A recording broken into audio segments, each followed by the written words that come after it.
Hello friends, आज मैं फिर से अगेन प्रैक्टिकल प्रॉब्लम्स का वीडियो लेके आई हूँ। क्लास 11 क्लास का है, chapter number 2 double entry system.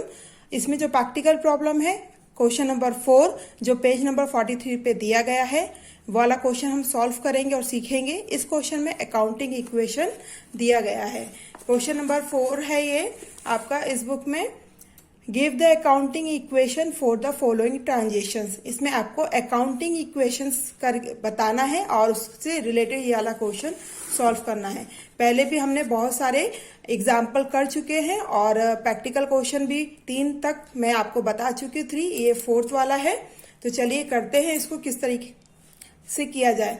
Video को पूरा एंड तक देखिएगा जिससे कोई भी चीजें छूटे ना, एक ही बार में समझ में आ जाए।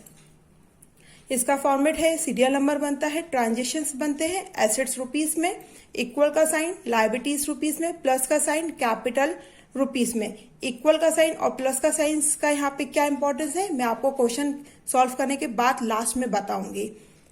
सबसे पहले आपको जो ट्रांजेक्शन दिया हुआ है वो दिया हुआ है mister Swaraj comments business with bank balance rupees 1,10,000। जितने भी क्वेश्चन जो दिया जाता है ट्रांजेक्शन्स में, ये जितने भी जो भी ट्रांजेक्शन्स हैं वो सारे के सारे एज इट इज हम इस ट्रांजेक्शन्स में लिख लेते हैं। तो पहला हमने लिख लिया है। इसमें क्या बोल रहे हैं, 1,10,000 रुपए से स्वराज ने अपना बिजनेस स्टार्ट किया है। तो जब हम बिजनेस में पैसा लगाते हैं तो उससे क्या होता है, हमारी एसेट इंक्रीज होती है। तो हम यहाँ पे लिख लेंगे पहले 1,10,000। लायबिलिटीज हमारी नील है इस ट्रांजेक्शन में, और हमारी जो कैपिटल है वो भी क्या हो जाएगी 1,10,000 से इंक्रीज होगी। लिखने के बाद हमको बिल्कुल सिंपल लाइन खींचना है और balance as it is same लिख देना है 1,10,000। यहाँ पे हमारी लायबिलिटीज नील है और कैपिटल का टोटल है हमारा 1,10,000।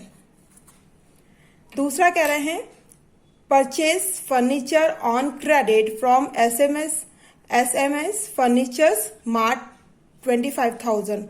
हमने 25,000 का फर्नीचर परचेस करा है ना। हमने किस थ्रू पे किया है, क्रेडिट फॉर्म में किया हुआ है। क्रेडिट यानी कि उधार में किया है। उधार में जब हम परचेस करते हैं कोई चीज तो वो हमारी लायबिलिटीज होती है।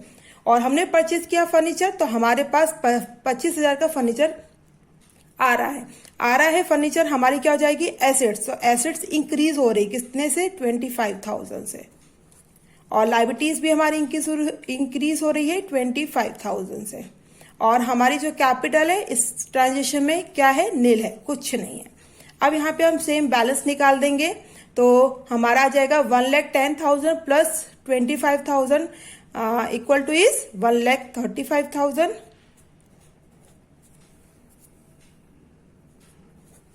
हमारी जो लायबिलिटीज है वो चलेगी 25,000 और हमारी जो कैपिटल है वो चलेगी 1,10,000।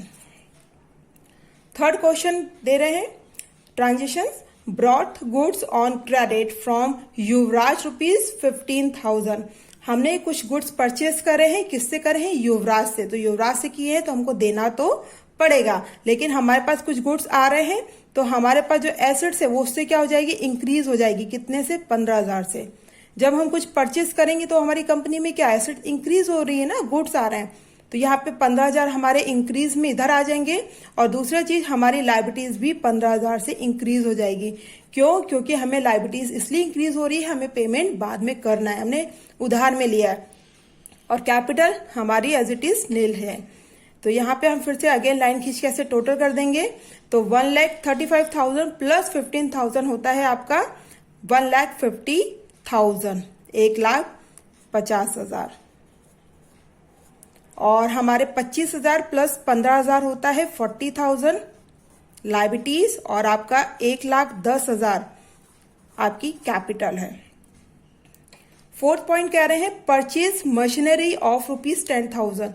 देखिए जब ऐसी सिचुएशन आए कि हमको कुछ पता नहीं चले कि कैश में है कि क्रेडिट में है ट्रांजेक्शन, तो हम उसको ऑलवेज कैश में ही मान के चलते हैं।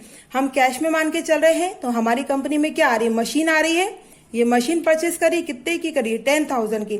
तो सबसे पहले 10,000 की मशीन हमारे पास आ रही है तो हम पहले सबसे पहले 10,000 ऐड कर देंगे कैश वाले ट्रांजेक्शन में। और दूसरा हमने कैश में पेमेंट किया है 10,000 का, तो हम माइनस 10,000 भी कर देंगे एसेट्स कॉलम में। उसके बाद हमारी जो लायबिलिटीज है वो अभी नील है इस ट्रांजिशन में, और कैपिटल में भी कोई इंक्रीज नहीं हुआ है। अब हम बैलेंस कर देंगे तो 1,50,000 में से 10,000 ऐड करेंगे तो 1,60,000 माइनस 10,000, तो सेम वही आंसर आएगा 1,50,000। आपकी जो लायबिलिटीज है वो भी आ जाएगी 40,000 की। कैपिटल हमारी चल रही है शुरू से 1,10,000। फिफ्थ क्वेश्चन है आपका, ट्रांजिशन है पेड इलेक्ट्रिसिटी बिल ₹3,500। जब हम इलेक्ट्रिसिटी का पेमेंट करते हैं तो वो हमारे एक्सपेंसेस हैं, तो उससे हमारी क्या होती है कंपनी की एसेट्स, चाहे कैपिटल भी बोल सकते हैं, दोनों ही कम हो जाएंगी। तो हम माइनस का साइन लगा के 3,500 एसेट्स में शो करेंगे। लायबिलिटीज नील है और कैपिटल में से भी 3,500 रुपीज लेस हो जाएंगे। अब हम बैलेंस निकालेंगे तो 1,50,000 माइनस 3,500 आपका होता है 1,46,500। लायबिलिटीज आपकी है 40,000 की, और आपके जो कैपिटल है 1,10,000 में से अपन 3,500 लेस करेंगे तो हमारा आंसर आ जाएगा 1,06,500। ठीक है। लास्ट है आपका गुड्स डिस्ट्रॉय बाय फायर ₹1,500। कुछ सामान हमारा आग से जल गया है तो ये भी हमारे लिए लॉस है। लॉस है तो हमारे लिए क्या हो जाएगा, माइनस करके हम एसेट्स, हमारी एसेट्स में से कुछ गुड्स जल गई हैं, खराब हो गई हैं, तो हम उसको उसमें शो करेंगे। तो हम करेंगे 1,500 रुपये माइनस। लायबिलिटीज हमारी कुछ भी नहीं है इसमें, और हमारी कैपिटल भी कम हो जाएगी 1,500 रुपये से 1,500 से। सेम हम बैलेंस निकाल देंगे तो 1,46,500 माइनस 1,500 हमारा आ जाएगा 1,45,000। लायबिलिटीज आ जाएगी 40,000 की, और हमारे 1,06,500 माइनस 1,500 हो जाएगा हमारा 1,05,000। हम बाद में ये आंसर सब टैली करके देख लेंगे। यहाँ पे हमारा क्वेश्चन हो गया है सॉल्व। ये बहुत इजी है और जितनी आप प्रैक्टिस करते जाएंगे, इसलिए मैंने एग्जाम्पल भी आपको सिखाए हैं लास्ट वीडियो में, आप वहां से भी देख सकते हैं मेरा वीडियो। और अगेन मैं आपको बता दूं कि यहाँ पे मैंने आपको बताया था इक्वल और प्लस के साइन का क्या रीजन है। इस क्वेश्चन में हम क्या सॉल्व कर रहे हैं, अकाउंटिंग इक्वेशन, है ना, कि हमने ये कैसे, हमारा अकाउंटिंग इक्वेशन का मतलब ही होता है कि हमारी जो एसेट्स है वो लायबिलिटीज और कैपिटल के बराबर होनी चाहिए। ठीक है। तो आपका जो ये आंसर आया है ना, आप खुद कैसे वेरिफिकेशन कर सकते हैं एग्जाम्स में। जैसे ये है एसेट्स इक्वल टू लायबिलिटीज, मैं शॉर्टकट में लिख रही हूं, प्लस कैपिटल। अब हम यहां पे लिख सकते हैं लायबिलिटीज कितनी आई है 40,000 की, प्लस हमारी कैपिटल का अमाउंट आया है 1,05,000। इसको हम ऐड करेंगे 1,05,000 प्लस 40,000 तो कितना आ रहा है ना, 1,45,000 आ रहा है। ये वाला आंसर देखिए, ये आंसर और ये आंसर आपका मैच होना चाहिए। ये हमारा आंसर मैच हो रहा है, यानी कि हमने जो इक्वेशन सॉल्व की है वो बिल्कुल करेक्ट है। एग्जाम में आप वर्किंग नोट में ये डाल के आप शो करते हैं तो इससे आपके जो भी टीचर्स हैं, जो भी आपके पेपर को चेक कर रहे हैं, बहुत अच्छा इफेक्ट जाता है और आप चीजें अच्छे से क्लियर हो जाती हैं। तो आज का वीडियो हम यहीं तक रखते हैं, और आपको मेरा ये वीडियो कैसा लगा, मेरा पढ़ाना कैसा लगा, मुझे कमेंट सेक्शन में कमेंट्स करके जरूर बताइए। और जो भी फर्स्ट टाइम मेरे चैनल को देख रहे हैं, प्लीज मेरे चैनल को सब्सक्राइब कीजिए। तो मिलते हैं आगे के नए प्रैक्टिकल्स के साथ, नए वीडियो के साथ। Thank you friends.